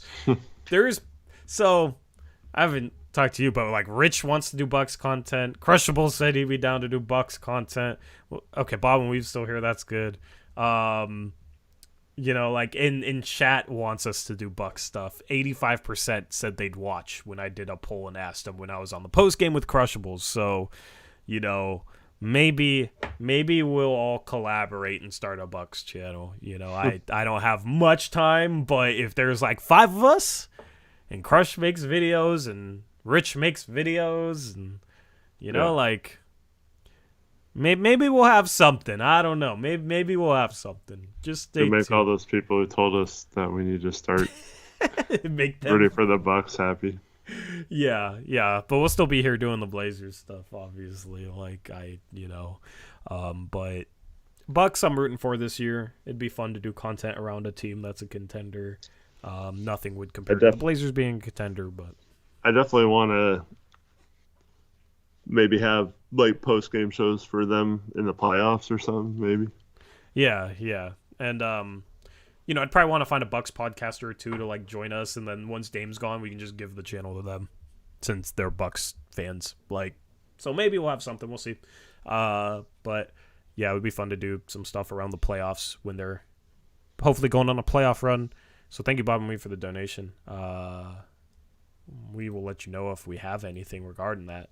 And then as far as the Heat go, they lose without Dames. They should have traded for Dame, but they probably couldn't because Joe. 35 for Tyler Hero, though. Played better than Dame. So justified everything, right? Right? Sure. Yeah. I'm obviously joking, but Tyler Hero, 35 points, 12 for 21. 8 rebounds, 3 assists. Orlando Robinson off the bench almost had a triple-double, Eric. He had 11 points, 7 rebounds, 7 assists in 26 minutes, 4 for 7 from the field, and hit his only 3. So good for him. Carving out a role in the NBA. I think he only played because Bam wasn't in there, but yeah, good game for him. Thomas Bryant. He should earn more minutes. I agree. Jovic played 7 minutes, 1 for 2. It's kind of interesting to watch these players that we thought we had a really good chance of ending up with, and now we don't have, like Jaime Hawkes, 3 for 9 from the field, 2 for 5 from 3, 8 points. He was 0 for 6 at one point, so good job. He had the last 3. Yeah, way to bounce back. Way to bounce back. Giannis, 33 points, 7 rebounds, 12 for 21 from the field, 8 for 11 from the free throw line, so he did his part. Bucks win. And we had, I think, 2 other games. We had the Warriors blowing out the Pelicans, 130-102. The Pelicans without Brandon Ingram, but the Warriors were without Klay Thompson. And it was the season debut for Draymond Green. Steph Curry, 42 points, 15 for 22 from the field, 7 for 13 from 3. Absurd numbers. Chris Paul came off the bench with 6 for 10, 13 points, 6 rebounds, 5 assists, so a good game for him. GP 2 weeks had 10 points off the bench in 20 minutes. And then Trace Jackson Davis played 20 minutes. Rookie alert. 13 points, 9 rebounds, 4 blocks, Eric. And then Brandon Podzinski did not have as good of a game. 5 points, 8 boards, 2 assists. But like Trace Jackson Davis playing well is interesting. Yeah, I mean, he's a pretty good fit in that on that team. Yeah. Always cool to start of the year, like look at box scores and be like, oh, this second round pick had a good game, Yeah. It's something I enjoy. For the Pelicans, Zion, 19 points. CJ, 19 points. Is Aeromancer? Aeromancer is here. Yeah. Aeromancer, let us know in chat how we're doing pending the... I think I'm 6-5 today. I am under 500, I know that. I made my picks last night, so I don't even know if the spreads were right because I didn't have time to look today. So it probably changed. I put one. I know, but like I put all my teams in. It just didn't send you the message until I knew for sure that I wasn't going to make it. But yeah, I mean, I listened to part of the stream, but Yeah. I don't think that most of the spreads changed that much. Yeah. And if it was more in my favor. This spread pissed me off. The Nuggets were 8.5-point favorites and only beat the Jazz by 8, 110-102. So I took an L there. What was their biggest lead? Who did you double down on? The Mavericks. Okay, so which was the right decision. Yeah. So I'm happy about that. But the Nuggets, 27 points, 11 assists, 10 rebounds from Jokic. That's a triple-double. Michael Porter Trash Can had a bad game, 8 points, 3 for 8 from the field. Pull out that older reference. But Aaron Gordon, 10 for 12. Nuggets are 4-0. Jazz, we play in November at least once. Actually, I think we play them like 4 times before the end of the year. We play them a bunch coming up. I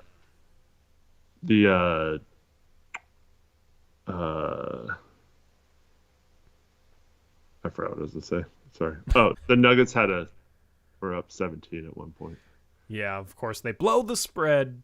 The Jazz had 27 from Lauri Markkanen, 14 rebounds, 5 assists, 10 for 24 shooting, though. Walker Kessler was 10 for 11, 22 points, 13 rebounds for him against Jokic. Taylor Horton-Tucker's been starting. He was 7 for 12, 16 points, 2 for 3 from 3. Also had 8 assists, so good game from him. They also have John Collins. They're a really big team. And that wraps up the NBA action. As far as like the teams we've played like really big teams. Yeah. Which I think we might be out rebounding them. Like that's pretty good considering. Whoops, I messed that graphic up. Like the Orlando plays Franz at the 3. That's pretty big. Like their backcourt isn't that big with Fultz and Suggs, but Franz is a big small forward. Paulo's like big athletic power forward. The Clippers started Paul George at the 2, Kawhi at the 3, Rocco with the 4. That's a big team. You look at the Raptors tonight, OG Anunoby at the 2, Scotty Barnes at the 3, Siakam at the 4 with Pirtle at the 5. That's a big lineup. And then the Sixers are big simply because Joel Embiid is a massive human being. Yeah. The thing is, we should see our defense, though, against a team with a really dynamic ball handler. I mean, Maxi's becoming a good player like that, but I'm just talking about someone who like controls the whole game. Like Maxi got a lot of his on kickouts and stuff. So, I guess Cade could be that this next game because he's basically their point guard, and has been playing well. Outside of, I don't know how he did tonight, but I'm interested to see when we play those really good point guards that like control the whole game. Yeah. Right now on picks against the spread, I can't see the records on the spreadsheet for today. I think we're still trying to automate that, but there's 4 people tied for first at 14-9. That's you, Crushables, Jackson, and Chat. Steven right now is 7-16. He's in last. Chase is second to last, 9-14. I'm at 11-12. So I need the Magic to take care of business here because I took the Magic in this game. But yeah, we get to see who picks like what percentage of like favorites versus underdogs, which is really interesting. So right now, the biggest difference is Chat and Eric so far over 23 games have picked the favorites 70% of the time. I don't care who's the favorite. I just pick the winner. I know. It's just always, I thought it'd be interesting to see like the trends, you know. Yeah, of course. Because there are like I pick the favorite the least, right? I'm the only one who's picked them less than half the time. I've picked them 45% of the time. So I'll have a standing sheet next episode where we look at have records for favorites, records for underdogs, that sort of fun stuff. That's on our second channel, Blazers Press Podcast. If you're not yet subscribed, go subscribe. Should have a 503 podcast tomorrow, and then Hoops Crush coming up on Wednesday. Thursday, we'll have another live episode of Blazers Press Live, where we'll pick the day's games. I think we have less games on Thursday, though, than we have had the first couple of times, because we've been loaded with games. So on Thursday, we have 4 games to pick from: Raptors, Sixers, Pistons, Pelicans, Magic, Jazz, Spurs, Suns. Some fun games there. And then plan is to drop 2 videos tomorrow. got a couple of sponsors I need to make happy. So these sponsors bring you more video content, chat. Shout out to the sponsors. So, if you want to, support them because they help us and they help you get more content. Also, thank you so much. 205 likes on this stream. Yeah, that's killer. 270 watching. Yeah, thanks, man. I really appreciate that. Yep. Thank you to everyone who hits the like button. Easiest way to support the channel. Anything else that you want to get into from this game? Not from this game, but Sam Dooley says he needs to ask me a question. A life advice question from Sam. All right. And we are now entering life advice section of the postgame show. I wonder if Sam heard your thing about the Wemby one last week. I don't know. I think he watched. He put the timestamp, which I always appreciate. Yeah. The timestamp on this one, Sam, is going to be early. We went live right away. Let Sam cook. I'm interested to see his question. No, the Blazers play again on Wednesday. Another earlier game, right? Yeah, because it's Eastern Conference road trip, so Wednesday, another early stream. Sam's life advice question is, my wife is a teacher. She wants to quit. How can I be more supportive? So I need a little more information. Like, she just wants to not work and be like stay at home, or she wants to do something else like with her life other than teaching, or she's just like sick of teaching at the moment, or at her wit's end with like the school district, or what? Yeah. Low context life advice questions. He says teaching is hell. She's burnt out. Well, I would say if she wants to do something different, more power to her. It's so tough because we're only less than 2 months into the school year, and you have a long way to go. But we do have some stuff like Thanksgiving and winter break coming up. So I don't know. Just I wouldn't like not support her or whatever, but maybe. Just say like, what can I do to help you make it to Thanksgiving, and what can I do to help you make it to winter break, and then take care of her during those breaks. Like, I don't know, maybe take her on a little getaway, or take her on or just like let her relax during those breaks and times off and stuff. But man, it's tough because like once you start getting burnt out, it's not about like supporting them. It's just like it's because like they don't need you to like tell them anything, or like you can give them all the best support in the world, but if they're like just dreading school every day they're going to it, it's probably not good long term. Yep. Good advice from Eric. Elizabeth says, get her into wine. Is that how you solve everything, Elizabeth? Just a little bit of wine?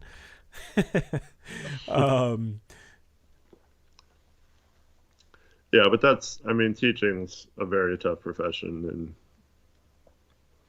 And part of teaching to me would be, it's because like I love to coach and stuff. And it's just, I try to look at it as rewarding, and just like it feels good to help people and stuff. But if she's not feeling it that way, like she's making a difference or seeing improvement, or she has some really tough kids that just won't behave in class or something, that can definitely drain on you. The best advice I can give you is don't listen to chat, because we got one dude saying she should go into crypto, one dude saying to get her a Four Loko. Like, we're going a little off the rails here, chat. So, shout out to Sam Dooley, member for 11 months, about to get that 1-year badge. Says, thanks, Eric, you're the real MVP. I didn't really give you an answer. Well, he thinks you're the MVP. That's all that matters. Thanks. Yeah, no NFTs.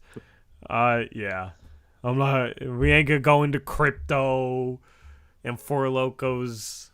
Are those still a thing? I know there was some. So I had an assistant college coach who like they were like trying to ban Four Locos or something. I don't know if it was locally or in the state or whatever. And he had like this like full-fledged campaign to not get Four Locos banned, and it was like in the news. So we just knew him as like the guy who loves Four Locos. That was funny.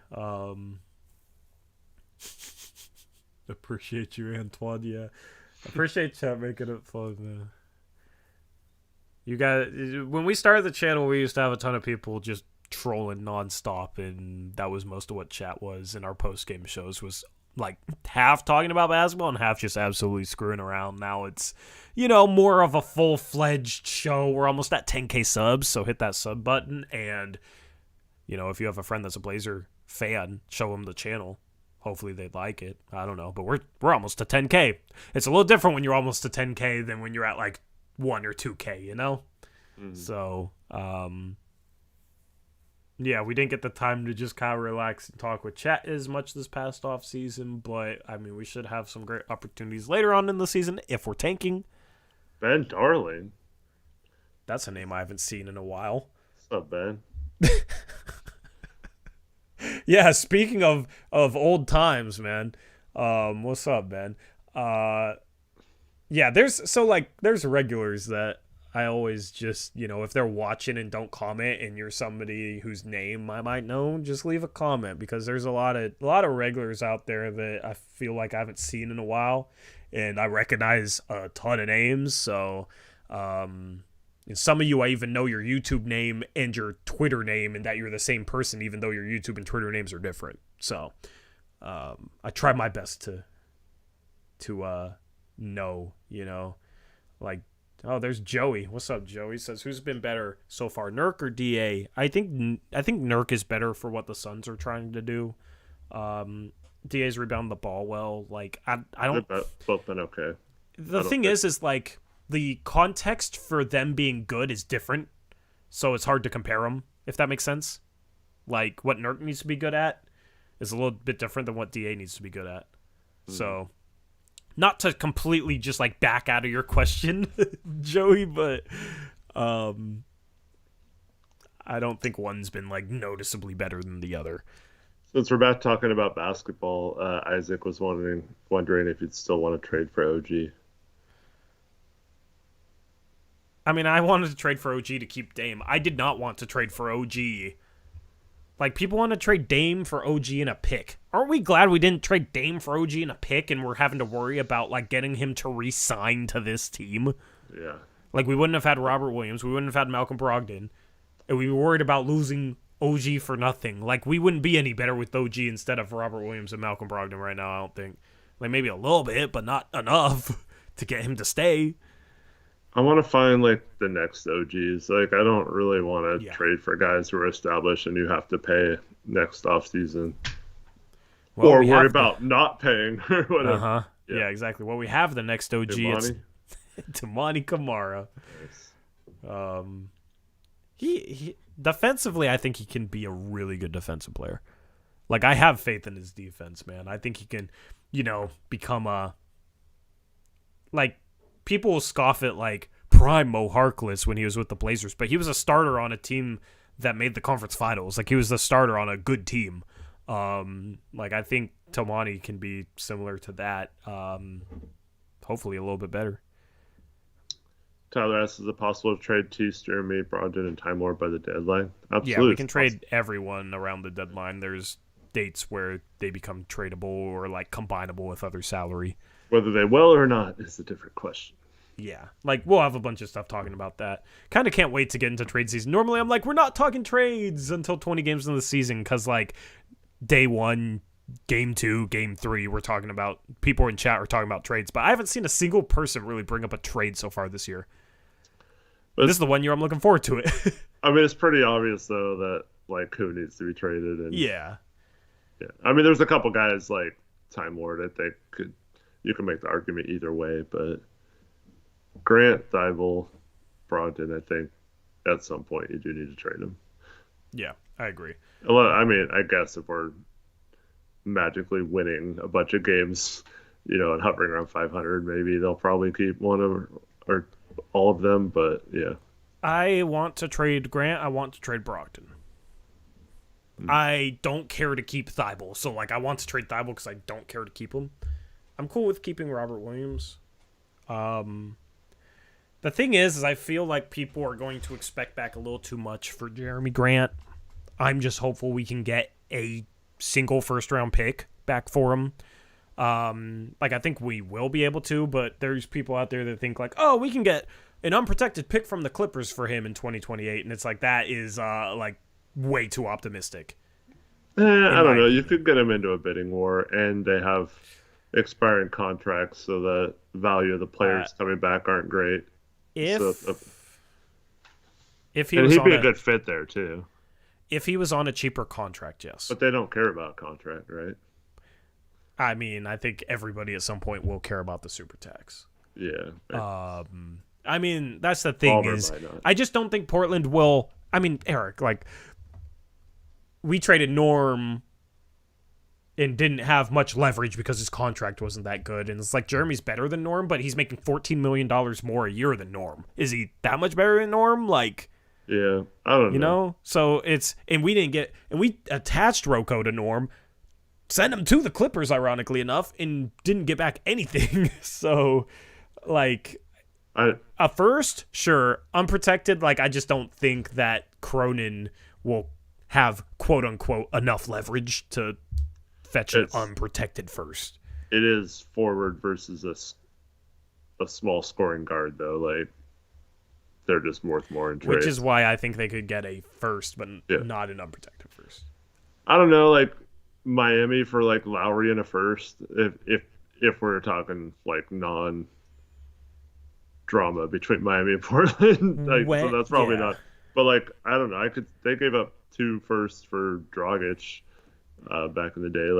I could see them doing something similar. But when was the last time a team gave up an unprotected first for a non-All-Star? I mean, it doesn't happen a lot anymore. Yeah. But it also depends on when it is. So 2028, 2030, that's a little different than if Miami or the Clippers had a 2024 first or something. So it might be a team that has a first that this year that they know isn't going to be the number 1 pick or whatever. I just think his efficiency is going to be down this year, and part of that is due to circumstance, but I also think last year he kind of in a contract year overachieved shooting the ball, and therefore was maybe able to get paid a little bit more. He's just on that contract. I just don't think a team is going to want him so bad on that contract that they're going to risk trading an unprotected pick for him. Yeah, but especially when there's no precedent for it. But then again, we always talk about how the $30 million range is going to look better each year that goes by. Yes. And the $18 million range is going to look better as the years go by, but what we get out of, Norm, I mean, the precedent is, just based on precedent with Cronin, the precedent of I can't think of a player like Jeremy Grant that's been traded for an unprotected pick. I mean, we didn't even get the Milwaukee 2025 pick from New Orleans unprotected in that trade. So, it's probably accurate, but. Yeah. I think a first round pick, hopefully, there's different ranges. It's not just unprotected or not, different teams, different years, different levels of protection. So, hopefully we get a solid first out of him. I think we can get a solid first out of Brogdon. I don't expect to be able to get back more than 1, though. For Thibault, I don't think we can get back anything, really. Maybe a second. And then Robert Williams is the one guy that I could see us maybe getting 2 firsts for. So Memphis calls and offers Brandon Clark and 2 firsts right now. Are you taking it? For Robert Williams? Yeah.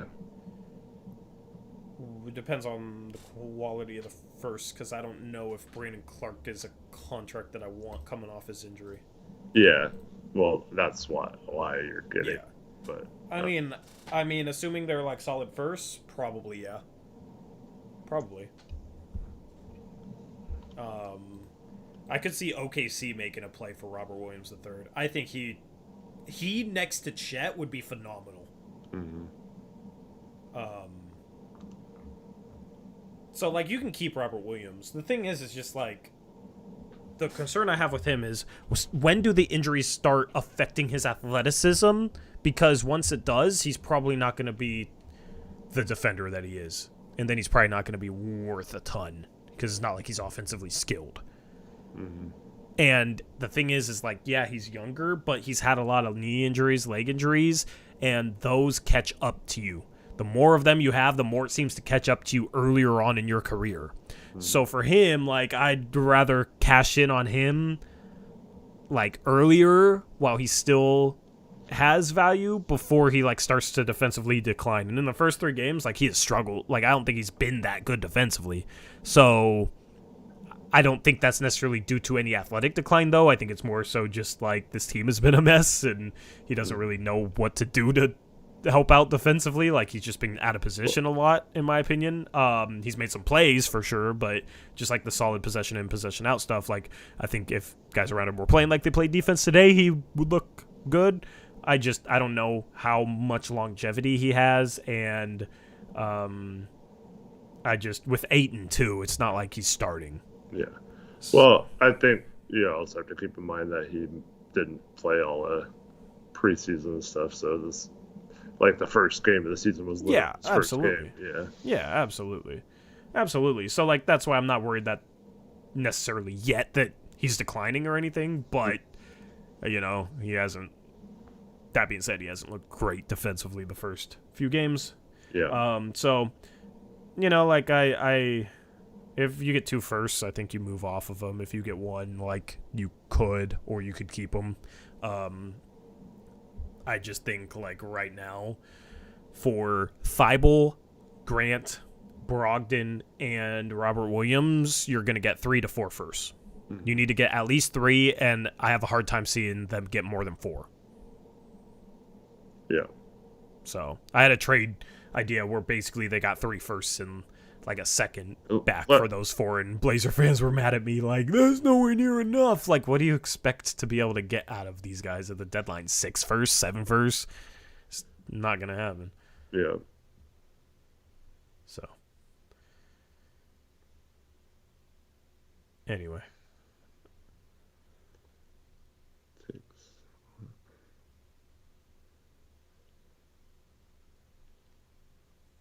Yeah, Memphis controls all their future first. So. Yeah. Yeah, if Jaw self-destructs like Zach says, then yeah, that could be a better pick than we expect. Yeah. I mean, Memphis is interesting. Even for Brogdon, Memphis is interesting because they don't have Tyus Jones anymore. So they could use They have Marcus Smart. Oh, they got Marcus Smart. Never mind. Yeah, so they got Smart. They replaced and when him Jaw comes back. Yeah. You're right.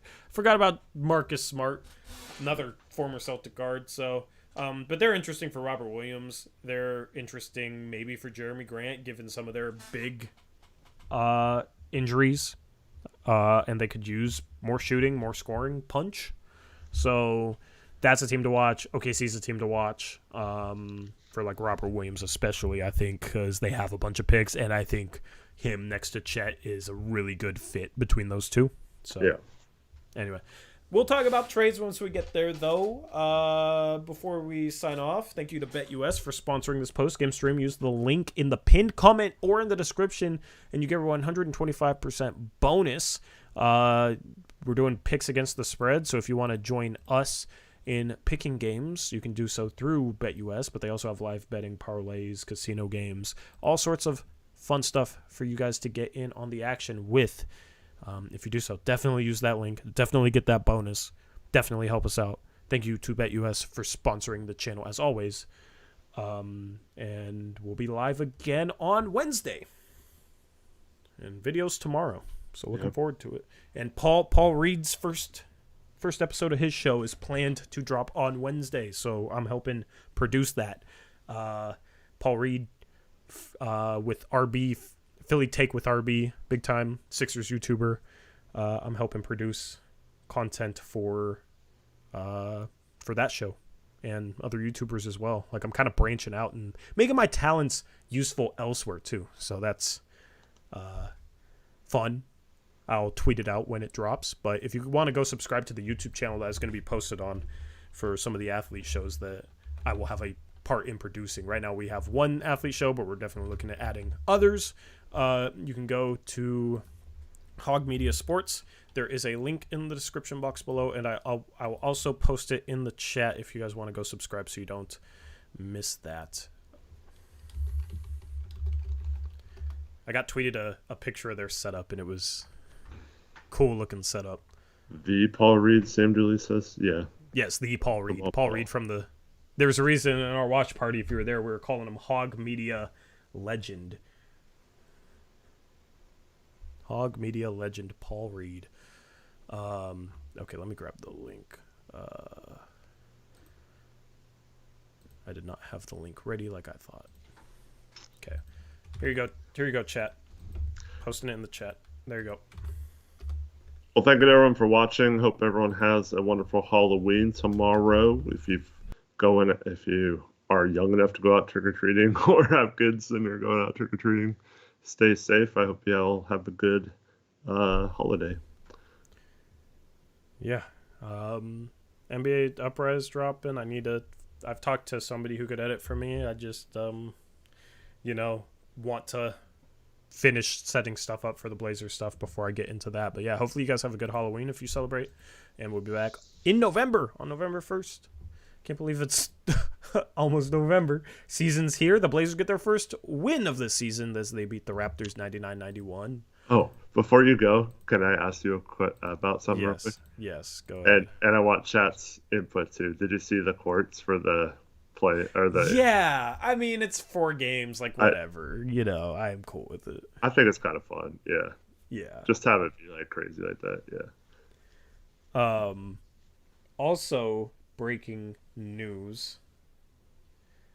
There's a sponsor coming up in November that we're doing giveaways with the sponsor. One of the giveaways will be a signed Anthony Simons jersey. Let's go. Yeah. Am I not eligible to win? You can be eligible to win. You're just gonna have to download the app. I'm not eligible to win because I'm the one, distributing the giveaway budget. But yeah, so. And that's not the only thing. So basically I have this budget and I bid on Pristine Auction, bid on an Anthony Simons signed jersey and got it for a price that is surprisingly good. Like I didn't think I was going to win this. I kind of forgot about this. So yeah. So shout out to our sponsors, man. Definitely support our sponsors, and we'll have that giveaway coming up in November when you can win an Anthony Simons jersey, and we'll have other stuff. So looking forward to that. Very excited for that. Very excited for what's to come, and hopefully the Blazers can play basketball like they did tonight, where they play some defense. Scoot looked better. Sharpe doing it all. Jeremy Grant, Malcolm Brogdon have good offensive games, and the Blazers get their first win of the season. It was a fun game to watch. And this has been the Blazers Uprise postgame show presented by BetUS. That being said, we're out of here, Eric. Hopefully you guys have a good rest of your night. Until next time.